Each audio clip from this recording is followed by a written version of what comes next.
Moi, je n'en pile ti moun qui pas comprendre chimie. Malgré dans salle là, mais chaque fois professeur a parlé, il pas comprendre. Je dis, moi, porter un gros cadeau pour tout élève qui dans classe qui fait chimie.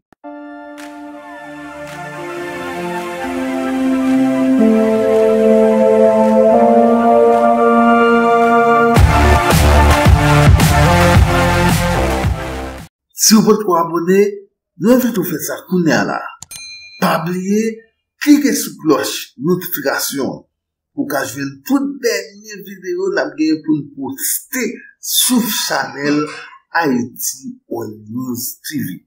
Kemere pas moli.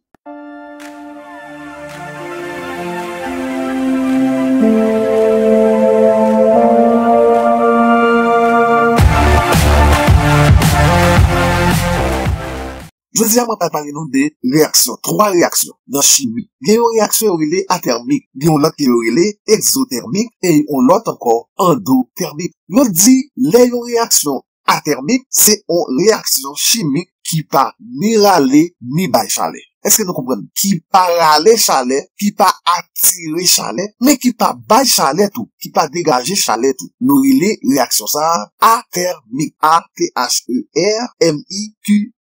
C'est une réaction athermique. Une réaction exothermique, c'est une réaction lui-même li bail chalet. Ça veut dire dégager chalet. Li bail chalet. Vous comprenez? Réaction exothermique, ça veut dire li bail chalet. Réaction endothermique là, lui-même li capter chalet, li attirer chalet, li absorber chalet.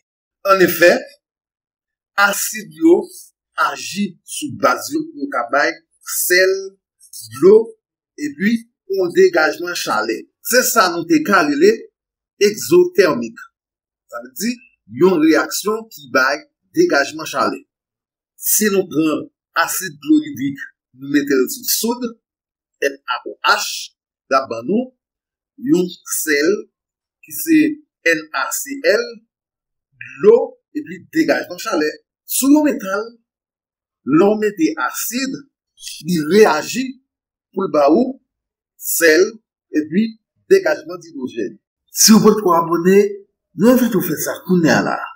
Pas oublier, cliquez sur cloche notification pour que je vienne toute dernière vidéo pour nous poster sur le channel Haïti on News TV. Kemere pas moli.